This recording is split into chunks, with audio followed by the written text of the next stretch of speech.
All right, so the last thing we saw was Abraham. Again, Abraham had to deal.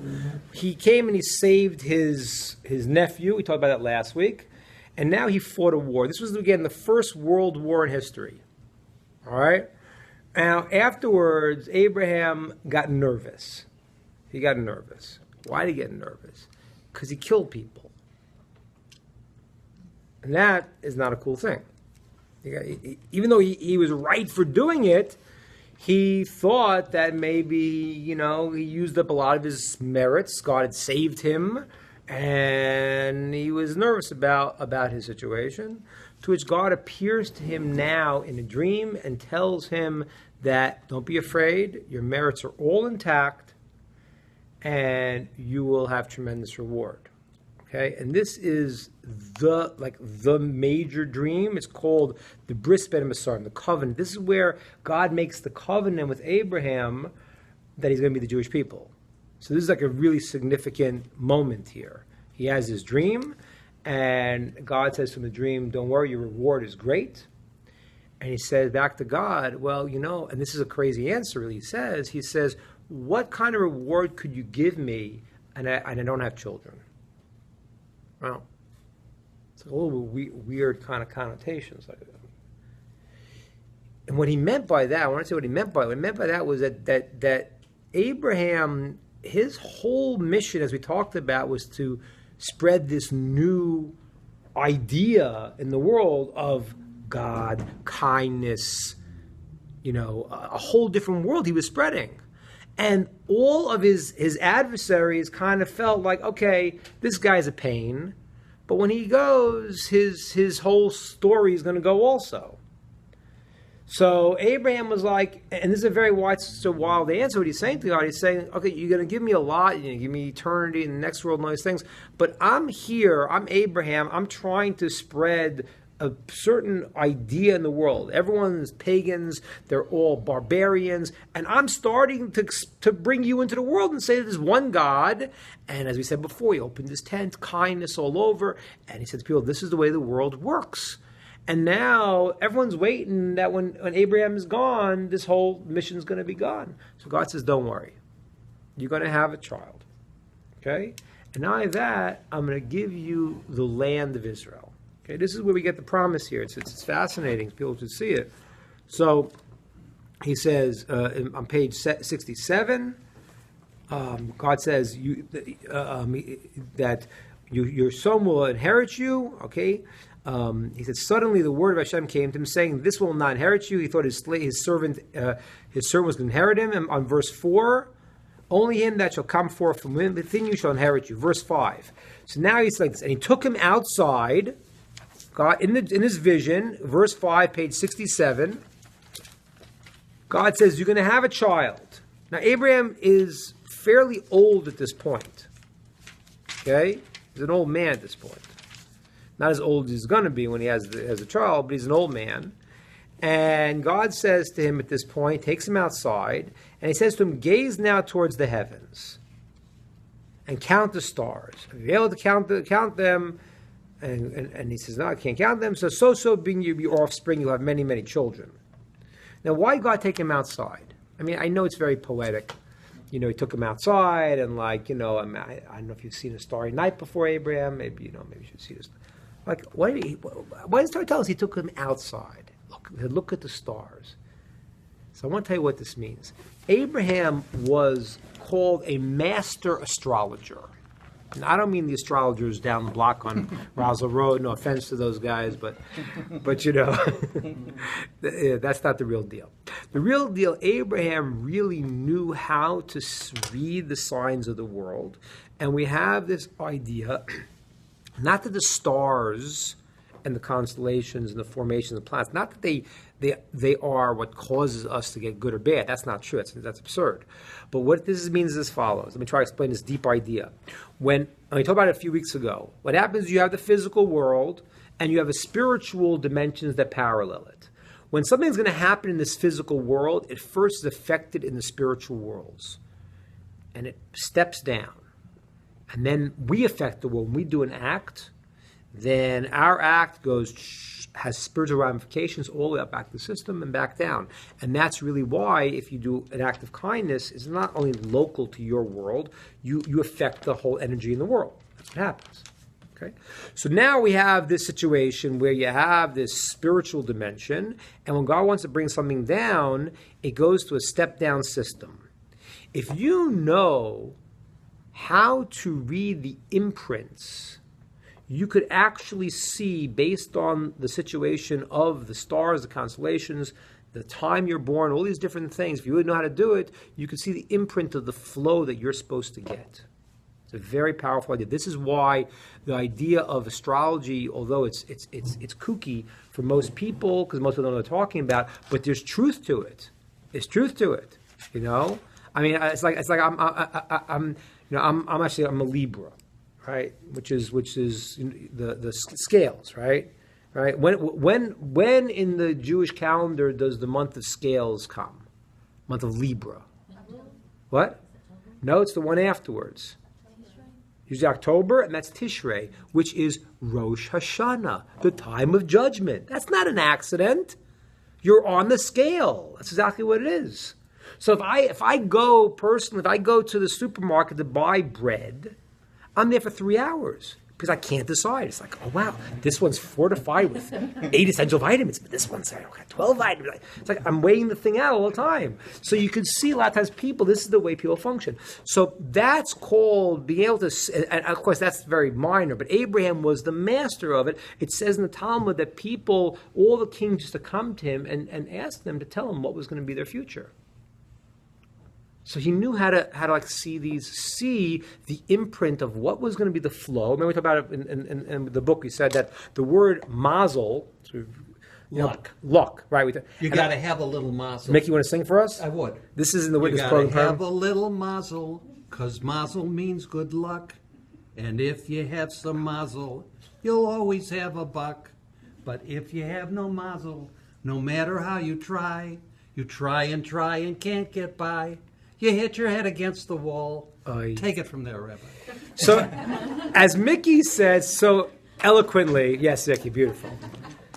It's not his name officially. He's in the program, don't forget. So, as Mickey beautifully said, that the word mazel means luck. The only problem is that's wrong. Got to change the song right now. You don't have to redo it. It's all right. You don't have to sing it. But it's not true. Mazel does not mean luck. So when you go to say mazel tov to someone at a wedding, you're not saying good luck. Because if you're saying good luck in Judaism, that's tantamount to saying here's a rabbit's foot. You know, but we don't believe in that stuff. So what do you say mazel tov? That's what it means. The word mazal in Hebrew is in the word nozel, which means to flow. A flow. That's what it means. Every human being has their flow. Your flow is what the tools that you get in life. Some people are smarter, some people are less smart, some people are stronger, some people are weaker. Some people, are born into families that have money, less money. All of those things are the flow that you get. Okay, the flow that you get in your world for your tools to accomplish your mission in life. So when you say mazel tov to someone, you're not saying good luck. Sorry, Mick. But what you are saying is you are saying to them that the flow that you get, the mazel you get, should be good for you. You're getting married now. The flow that you as a couple should be the right tools for you to accomplish what you want to accomplish. Okay? So you got to have mazel, you got to have flow. And if you don't have flow, it doesn't rhyme with buck. What's the difference between luck and flow? Luck implies that this is not a specific thing that's given to you.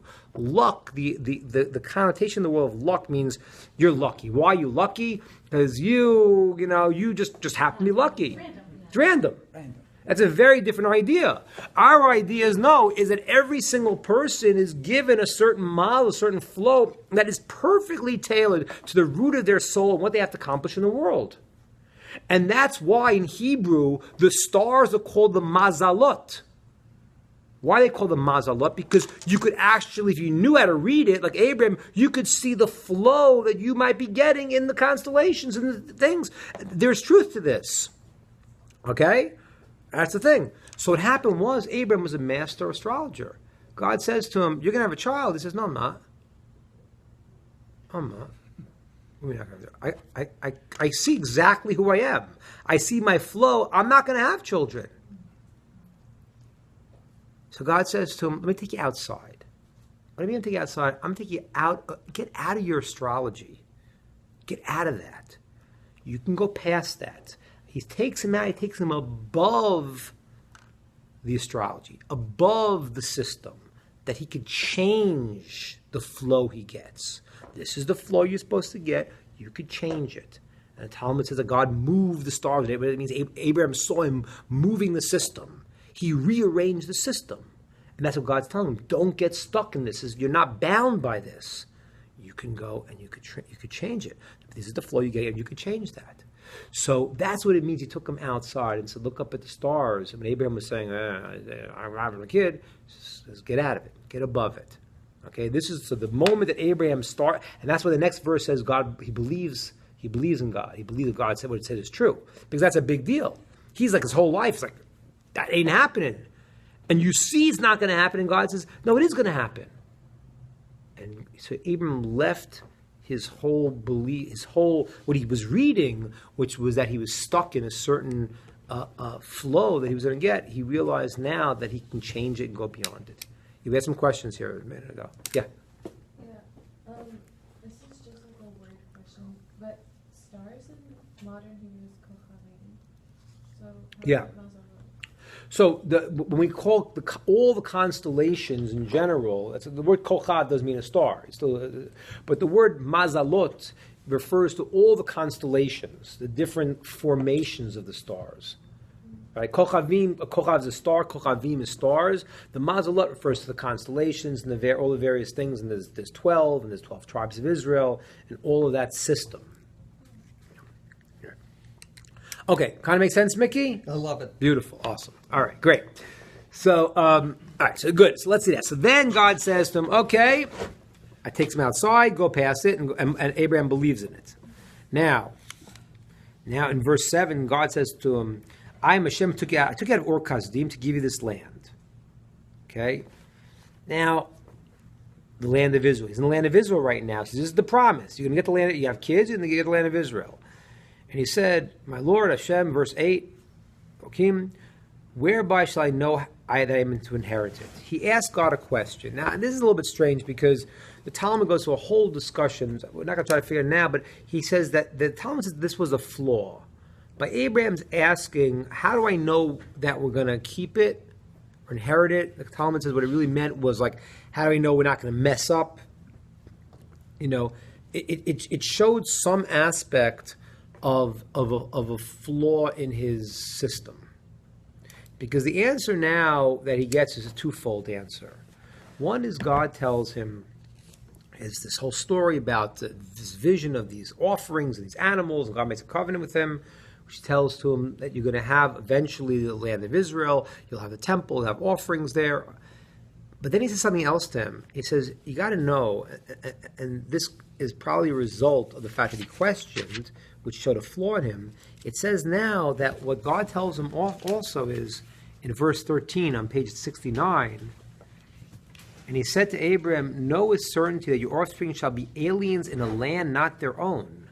All of a sudden, with this covenant, when Abraham questions like how it's going to work, God tells him something that's a little problematic. It says, and they will serve them, these foreign people, and they will oppress them for 400 years. But also that nation that they will serve, I will judge them, and afterwards they will leave with great wealth. Okay. And then he says, you will inherit the land, on and on and on. Now, what nation is it talking about? Anyone know? What nation were we going to be oppressed and strangers in for 400 years? Egypt. That's right. Egypt. So this is the story, the promise of that we're going to be in Egypt. Now there's a lot of problems with this. I don't have any problems with this promise here. Anything of any issues with this? Anything bother you? Punishment? It's a good question. Is this a punishment? This is a punishment. It's a good question. Let's try to figure that out. Anything else that's kind of stands out to you or that you might want to ask about this? You have an idea? Or am I just looking at you? They weren't there for 400 years? That's a good question. When you actually count the years, they weren't there 400 years. They were only 210 years.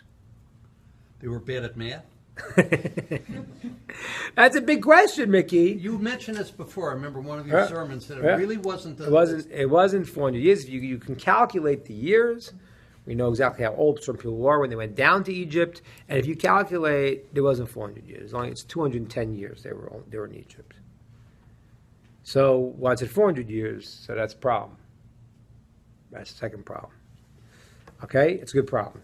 The third problem that we're going to have here is that imagine that you are an Egyptian. Okay? And what happens is you subjugate the Jews, and after you die, you go up to the heavens, and God wants to judge you and says, hey, you were a bad guy. You subjugated the Jews. So now if you're Egyptian, what do? You say, wait a minute, no problem. Hold on, I got the book right here. You told me I was going to do it. I just do what you wanted me to. It's a good claim, right? Those are three different things we have to understand, okay? Got it? First, anyone have any ideas about any of the things? Those Egyptians knew about the book, or that was not That is a great answer. they probably didn't know. That's a great answer. That's, and I'll tell you what William's saying, which is really true. If somebody let's say this is in chapter 4 in the book. I talk about this. You'll see that soon. Let's say a person. This is the example I give. I'm trying to remember the example I gave in my book. I did give an example. I forgot it. It was a good one at the time. I think the example I gave. I think it was like this. If you saw.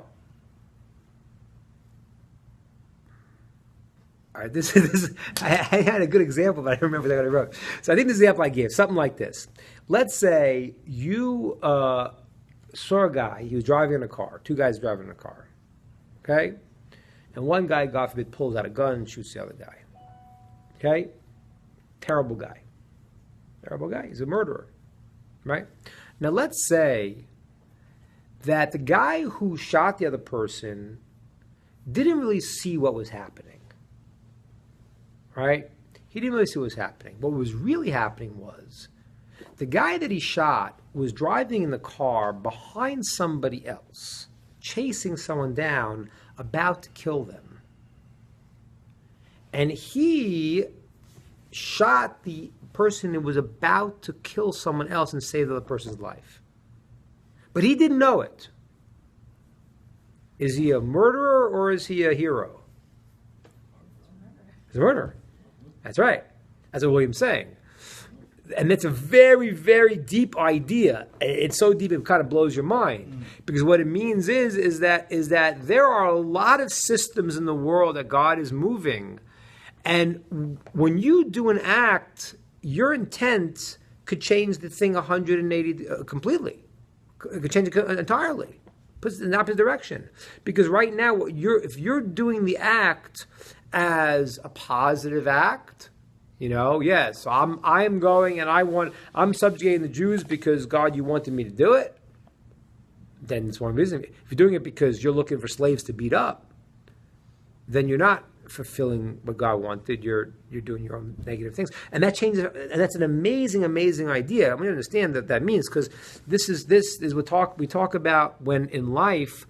There are things that are decrees and things that you play in with your free will. So how does something that's going to be decreed come out that you play in your free will? Because there's a million possibilities. One possibility is you're doing it for a different reason. That's a very good point, Lloyd. I like that. Very good. Anyone else have any other ideas about to explain any of these 3 points? Was it a punishment for Abraham that he asked the question? 2 is 210 or 400 years. Another one is do the Egyptians get out of it? I don't have anything else to say about those three, and I'll start to go through them in a second. Yeah, good? Now, let's start to go through them in a second. So, the one about was it a punishment? It's a hard one to answer. There's a lot of commentators try to figure this out. It's hard because Abram wasn't really complaining. He was apparently asking a question. So without getting into all the details about different approaches, I want to tell you one thing you have to understand. And sometimes I can't even tell you because it's very mystical in terms of who these souls were. But we do have an idea that people's souls could have been here before in this world. And sometimes they're fixing something up. And without getting into too much specifics here, because it gets into a lot of Kabbalistic ideas, but the souls of the Jewish people that went down to Egypt had actually been in the world before. And there was things that had to be fixed up still. So one way to look at it was it was not that it was a punishment. It was that there was something that had to be rectified in the Jewish people. Abraham's asking the question maybe brought out somehow in some way, which I don't have right now, somehow, some way, what exactly that flaw was. But the deeper reason is that Egypt is called the Kur HaBarzel. It's called the kiln, the fiery kiln of iron. When you take something and you put in the kiln, you're getting the vessel ready to use. The experience the Jews went through was a necessary experience to fulfill who they were. Abraham, as being the father of the nation, he was just like a representation of all the souls that existed in him. And therefore, whatever was things that had to be fixed up, it was reflected in that they need to go through this process in Egypt to fix themselves up to be ready. Just give me one more second. I'll take it in a second. So this idea is really, really crucial to understand this, because I'll give you an example. Politically, Jews, on the whole, always go for the underdog in every situation. That's by and large. Now, why do they do that? The answer is it's built into the DNA. How's it built into the DNA? The Egypt experience. Because if you look at all the commandments about not going and oppressing the stranger, it says, because you were strangers in Egypt. It's like you had the experience. You know, the big bully in school who's always Mr. Cool, he doesn't care about anybody. When he falls and he gets messed up, all of a sudden he develops a certain sensitivity he didn't have before. The experience in Egypt we had to go through, no matter how bad it was, how seeming unfair it was. I'm ready. I'm getting ready for your question. I understand where it's going. You know what I'm going to say. I know what you're going to say. I know you will. I know you well enough. Yeah. Are we a team here? So what happens is that the way things work is that a person needs a certain in life. You go through experiences, and when you go through them, you don't necessarily like them very often, but they build you to who you are. This was an experience the Jewish nation needed to go through. Kabbalistically, mystically about who their souls were, it still needed a certain level of tikkun, of being purified and filled, but psychologically also. The Egypt experience that we went through was the cauldron that was going to form the Jewish people and their sensitivities. Okay? So somehow I wouldn't say it was a punishment. I would say the fact that Abraham emphasized, well, how do I know we're gonna keep it? That showed some area that needed still to be purified. It was just a reflection of that. Okay, that's the idea I want to say. Questions, thoughts, comments on that? Mickey, should I say what you're going to say, or should you Did say I it? understand you correctly that the reason that they were suffering is because other people had done something wrong? They had done nothing wrong themselves. So I didn't say that. I didn't say Could that. the court reporter read it back? Yes, it's Facebook right now. Yeah, I didn't say that. What I said was like this. I said that they had to go through an experience to go and to get them to a level they had to be on. Sometimes in life, you go through certain things, and when you go through them, that becomes a necessary component in your potential personality. certain things that I know, like I personally, everyone in this room went through that they're really hard. You wish you wouldn't have gone through them, but they made you who you are, and hopefully for good. If you used it for good, it made you something positive. So they need to psychologically go through that. What I added was on a Kabbalistic level. I agree with that. Right. What you just said, Right. I couldn't agree Good. more. And what I said on a Kabbalistic level, actually, I said I didn't want to get into it too much, but the souls of the people who went there had lived in the world before. Okay. And they had done certain things in the world that they still needed to go through certain rectification process. What does that And have to do with me? Because if we say a person is essentially a soul, right? And you have a body which is the reflection of the soul. When your soul comes in the world, if you live your life a certain way and you damage your soul, you may come back again in another body that is to fix up what you did problematic in the first experience, because it's still you. Still you. It's still essentially you. There's a new manifestation of it, and the body a person comes in. But that is a Jewish concept. It's a difficult gulim, and it's real. So I don't want to get into the details of it because it's a little bit, But that's that. I'm just explaining to you that the Jewish people, what happened was, it wasn't Abraham so much, but meaning Abraham as a representative of all those souls that were inside of him. They still needed to go through a process. And that's what God was telling them. The process to get themselves ready to become the Jewish people, to have that sensitivity, to rectify whatever the soul needed to go through, that was going to be the Egypt experience. And that's why it's transformative. It really is both through the suffering and the redemption of Egypt. And we talk, I'm always amazed about like people who go to Seders. I can't believe it. People that I would think never would go to a Passover Seder. They're like so anti-religious. And they find a way to go to a Passover Seder. It's amazing. It's the coolest thing in the world. You think about it, because what it really means is that what this means literally is, thousands of years ago, when we went through that experience, it was so ingrained in our DNA that we said, God said, you need to get together and retell it every year because it's just unbelievable. You can't imagine it. So everyone did it, and a Jew who doesn't even have any connection, but is a certain place, seems like, I can't miss out. I can't miss out on that. It's mind blowing.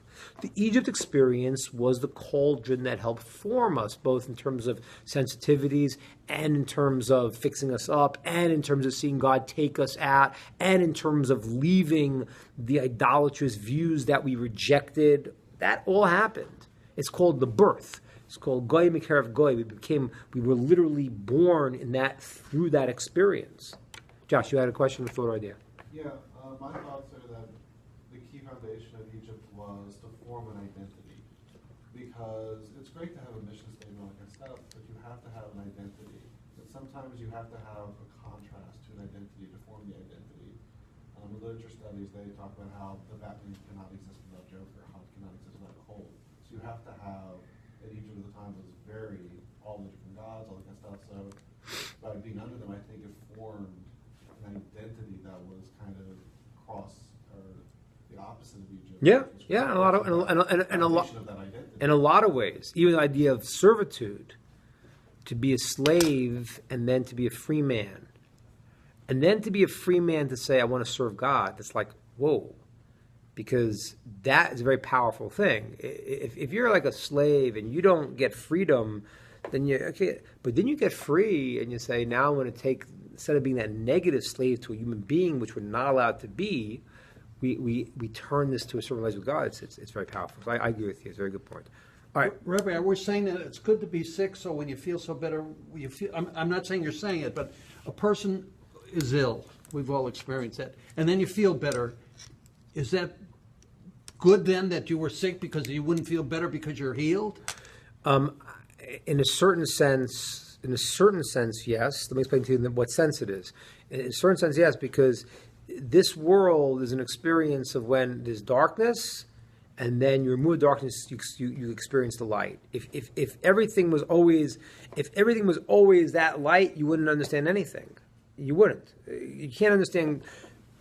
The Kabbalists and the philosophers say that God's is endless in every way, and if you would experience it, you would not be able to have any handle of it. What happens is when God conceals the world and his problems, and then all of a sudden he takes it away, like, now you understand what you're experiencing. And that is, like, I taught in Montreal in high school. I told you this, but I taught in Montreal in high school, and it was like, I don't know, it was September or something like that, and it was like a warm day, and there was no snow, and the kids were like, can we go outside? Can we go outside? Can we go outside? I was like, what the heck's going on? And I realized, like it's freezing all the time. And their appreciation of that, I said, yeah, I know, we went out, we were having this class outside. I took them outside because, like, there was a whole different thing, you know? And that's Passover, freedom from slavery. That's right. That is true. All right, good. So that's a little bit with Abraham. Now let's say two more points here. So the idea of the Egyptians, you know, having the ability to go and to say, you know, hey, God, you commanded us. So William gave a good answer. William said that there's, you know, it's your intention. There's a few more answers. Let me give you one other answer. It's very, very important. Okay, very important idea. First of all, it didn't say in the text Egypt. It didn't say it said a strange land. It never said the word Egypt here. That's the first thing, right? Check that. Check it. Make sure I'm right. Know with certainty your children shall be aliens in a land not their own. They'll serve and oppress them for 400 years. So it didn't say the land of Egypt. And then if it did say the land of Egypt, it didn't say every single Egyptian.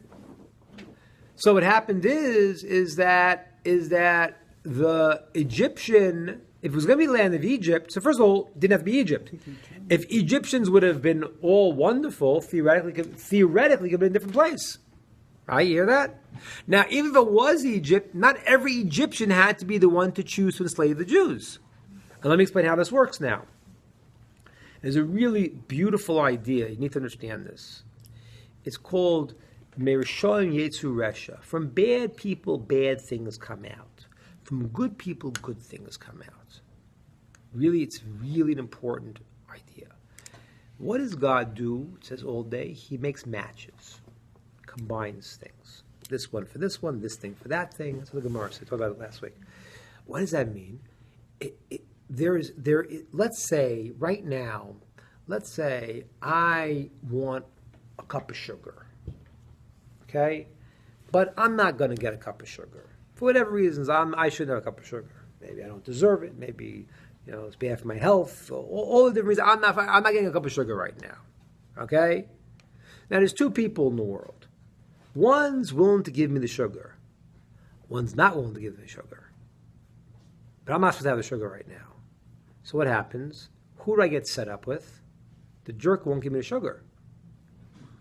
I'm not going to get the sugar. But what happens is the one that I'm matched up with, I'm not supposed to get the sugar, is the guy who doesn't want to give me the sugar. That means from if you, that's why when you want to go, especially in the healing systems, you want to be a good messenger. That's why Maimonides has that whole blessing to say before a doctor treats somebody. A doctor says, I want to be a messenger to bring healing. I'm not the healer. God's the healer. I want to be the messenger. I want to be a good messenger to let it come through me.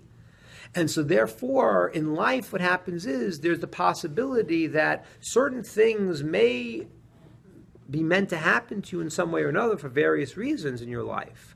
And what happens is that the negative people who want to do negative end up being the messengers for those things. So if this Egyptian says, I don't want to go and hurt the Jews, but the guy next door does. So the guy next door is the one who does it. It's a very, very important idea to understand in your life because, and I've said this many times, but it really is one of the keys of not getting uptight with people. Because honestly, it is nuts. It has nothing to do with them. It has to do with you. Okay? It has to do with you. You have a relationship with God. This guy is a pawn. It's not about them. It's an amazing, I'll give the example. I gave it many times, but I'll give it again so we haven't heard it. But I always say an example of take a stick and you throw it at a dog. Right? So the stick hits a dog in the head, and the dumb dog goes and he bites the stick. But that's stupid. That's why it's called a dumb dog, right, Mickey? Right? Because why? Because it wasn't the stick. It was the guy who threw the stick. So what happens is you're in a pattern with somebody and they're doing whatever they're doing. But really the reason why you ran to this person was to teach you something. I don't know what it was. I don't know. You shouldn't have sugar. You're going to have, you get sick. You don't deserve it. Whatever it is. I don't know. It's a different, but it's between you and God and how you're functioning. This person happens to be the bad messenger you're getting. So they're a pawn. Okay, great. Listen, I say, I'll tell you something. The fact that you don't want to give me the sugar, that's your problem. I have my own calculations. I wasn't supposed to get the sugar. The fact that you're the guy who doesn't give people sugar, you got a problem on your hands. That's your problem. You deal with it. It's not my problem. My problems are my problems. Fascinating. That's the Egyptian story. Well, there's other answer, but that's another answer. Now let's get to the last piece. 400 years or 210 years. Which one was it, Mickey? Were you good in math, Rabbi? I was very good. In college? No, I was terrible in college. I was good in high school. I was good in, actually, 4th grade, I think it was. How I faked my way through even high school math, I don't know. I don't remember a thing. Does anyone here remember any trigonometry? Anything? I love geometry. She What? remembers. You did what? I remember loving geometry. Do you remember anything? Not much. Not much. You remember it? You really remember trigonometry? I think I only remember figuring back to teach them. Oh, yeah. Not really remembering. It's fresh. Yeah. Yeah. No, it's amazing how you can learn certain things that are completely useless in your life. It's a fascinating concept, right? A lot of time is spent learning. I don't understand. They have to revamp the curriculum of schools. Schools need to get with the program here. Geometry back in the day was a certain intellectual pursuit that you had. You were intellectual if you understood geometry. Vilna Gaon discusses he geometry. So it really is. There's certain wisdoms, but there's so many things to learn today, and certain things you're going to learn that you're not going to remember 10 minutes as soon as you finish. Do you have this, Alexis? Did this happen to you at all ever? Yes. The day afterwards, I don't even want to remember it. It's totally irrelevant. So was I good at math? I made it through. But I still know the difference between 210 and 400. That much math I'm good at. So how do you explain this? 410. So let's do you ever see a movie called Sliding Doors? Yeah. Isn't that a great movie? It's a great movie. It's a great movie. So it happens like this. The movie Sliding Doors, I don't remember it. It's sort of years and years ago. But basically what happens is there's a scene where this woman, she's running to get on a train, and the doors are closing, and she misses the train. And then they have another scene where the doors are closing and someone holds the door and she gets on the train. And then the rest of the movie plays her life out with these two possibilities, where she got on the train and she didn't get on the train. And then she goes and then she finds that a problem with this, and all these things happen, and these two different stories evolve, and then at the end it kind of drives together. It's a great, very deep movie. It's about the different paths that you have in your life. Okay? So you got to understand this. This is about the paths you have in your life. Whenever there's prophecy, the prophecy does not take away from your free will, per se. Prophecy, this is going to happen. But the prophecy can be in such a way that it will still come to be exactly as it says, based on what you do. There's two different doors, two different sliding doors. You can get on this train or that train, and both are going to end up being the prophecy. Let me explain how this works. So it says that we'll be slaves in Egypt in a foreign land 400 years. So the commentaries say, but we got a problem here. Rashi says, wait a minute, it's only 210. He says, no, don't worry. Watch the math, Mickey. Here's your math. If you count, it says to Abraham, your children will be in this strange land. Now, if you count from the day that Abraham and Sarah had a child, Isaac, Yitzhak, the amount of years from then until they go down to the land of Egypt, you know how many years it is? And he proves it. It's 190 years. So you know what the 400 is? No. You got to go excited. It didn't say Egypt. You got to go excited here. It didn't say Egypt. It really meant from Isaac. He lived in Israel. Yeah, but he was a stranger. They were pushing him around. They were chasing him around. So it didn't mean that. Now, I want to tell you something. It's not exactly the whole story. It did mean it. It meant the 400 years in Egypt. Because that's one of the sliding doors. There's another sliding door that was going to be 400 years starting from the birth of Isaac. And that's true for all of these things because you have free will. So what happened? God said, you know what? The prophecy is going to happen. They're going to be 400 years in this situation. Well, after 210 years in Egypt, it says we were on the lowest level, and one more second we would have become Egyptians. One more second we would have been so absorbed in their culture we couldn't have gotten out. So God pulled us out. What happens to the prophecy? Hey, don't worry. The prophecy goes back for the 190 years from Isaac. That sounds too weird, like you're looking for an excuse. No. Let me explain to you why. Because if we could have handled 400 years in Egypt, as we started out saying that was to fix us up, if we had the 400 years in Egypt, there would have been no more exiles. Right now the Jews are in the fourth of our major exiles called the Edomite exile, called the Rome exile. If we would have been able to last 400 years in Egypt, it would have been done. No more exiles. We couldn't. God said, yeah, I have a lot of pathways. All these pathways are the pathways of your life. And when you go down one, these close up, and these open up. So there is going to be 400 years that you are going to be in a strange land. You want path A, path B, path C, path D, path... That's going to be based on your free will. So because of our free will, and we were not able to handle 400 years in Egypt, it ended up going from the 400 years starting from Isaac. If we could have handled with our free will, it would have been 400 years in Egypt, and then the world would have been different.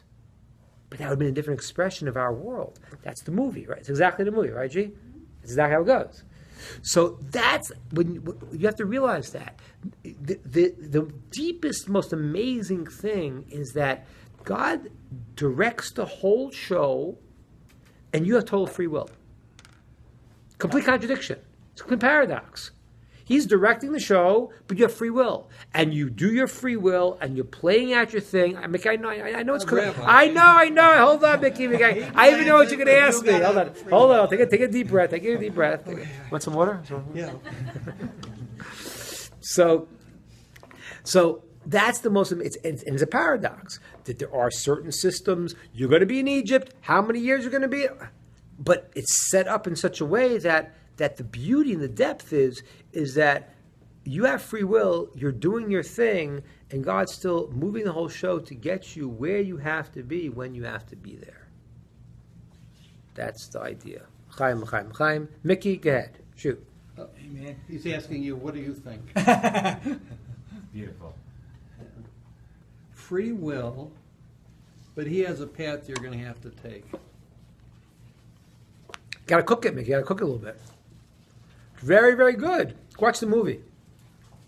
Well, what's the name of the movie? Sliding doors. Sliding Doors. Isn't it also a little bit kind of like no matter what you do, you're doing the right thing, you're in the right place at the right time, you're where you're supposed to be? So that's a really deep thing. We talked about that a couple of days ago. So it's a really deep idea. Remember, you have free will, and you can make wrong choices, but still, the response that you're going to get is still going to move you to where you have to be. But that's not free will. It is free will. If you take the wrong road, you're gonna be lost, Rabbi. That's right.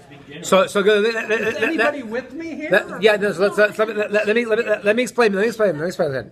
You take the wrong road. Let's make an example. I got to go there. Okay, my destination is to get to I don't know, Detroit Why I thought of that, I have absolutely no idea. The last place ever. No. So you have to get to Detroit. You take the wrong road, okay? You make a mistake and you go in the wrong direction. You're going south. And so now what happens is you hit quicksand. You hit a tornado. You're having all these problems because you went the wrong way. Now, eventually, you may get on board if the director who could bring the tornadoes or bring all the things is involved in your life, which he is, then you could have all these experiences right now that you're eventually going to, hopefully, either in this life or in the afterlife, you are going to go and you're going to get yourself to Detroit. I mean, this is the strangest picture of heaven I've ever imagined is Detroit. No offense, Detroit. But whatever is going to happen is that by hook or crook, there's going to be experiences. Now, if you took the wrong path, it doesn't mean things are as good for you as if you went straight. When you take the wrong road, you a lot of times run into a lot of problems along the way. That's called not learning your lesson. Yeah, that happens a lot. Everyone here has taken a wrong road can say, hey, I learned my lesson, but wow, that really hurt. I wish I wouldn't have taken that wrong road. But then, God's moving you to be where you have to go eventually. Now, in the really, really worst case scenarios, the person doesn't learn their lesson in this world, we believe that this is not the only reality. And therefore, even after a person dies, there are experiences that they go through that could be even negative to alert them and sensitize them to understand what they didn't pick up. So no matter how it works on a very, very deep level, God is moving the thing while you have free will. And so he might get you there, and it may hurt a lot more because you took a wrong road and you went south, but you have to go north. And you ran into a hurricane, you ran into a tornado, and all these things. And finally, you learned then you used your free will and said, you know what? Okay, so I'll turn around. And even if you didn't use your free will, after life, there's even a scenario how God still does it. I'm not into right now. But the point is that you have free will. You decide what you're going to do. And the beauty of it is that it's in concert with God's plan. It's not. You can't break it. In the end, it's like, how do you end up doing something against the grand plan? I mean, pathways, I wish you wouldn't take that pathway. That one's going to hurt. Don't make the left, Mickey. Go right. You took a left. All right. That's it. Yeah. Very deep. My attorney would like to talk. You need to get Mickey on the table and stretch him a little bit. That's what you got to do. Yeah. It just seems like every time you take a wrong path, you're attaching yourself to some type of illusion. That's right. So you have to understand that that's not real at some point, because every time you take the right path, you're coming back to who God created you to be. Right. And you're recognizing who you are in the world and who God is, and so that gives you the light to choose correctly. That's just right. Whether or not you recognize that. That's right. Quicker or later. That's right. Sooner or later. That's right. That's really why, in a certain sense, and it's a very deep idea, when you look at the idea of rewards and punishment in a very childish way, we don't get the deeper understanding of it. Being detached is the punishment. Mm-hmm. You don't need anything else. When you're detached, like, I don't feel right.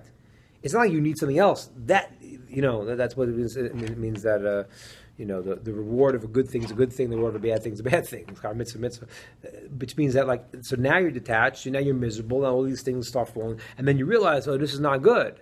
And then hopefully you start to change from that. So yes, that should be the wake up call for most people when we're living. But that's the story of what we said tonight about Egypt. You're going to be there a certain amount of time. There's a plan. You got to get fixed up. Okay, Abraham, you have the Jewish people inside of you. You have this, they need to go through certain things, develop certain psychological, spiritual aspects. That's going to be the land of Egypt. Okay, they're going to be there a certain amount of time to get themselves where they got to be. That's going to be with their free will, but to get them there. The Egyptians also going to have their place. The plan is going, it's happening, and still we are free players to decide our part and how we want to play out that system. Okay, thanks Facebook Land. We're going to hang on Facebook. We're going to answer some questions here. Come here live and you'll get more.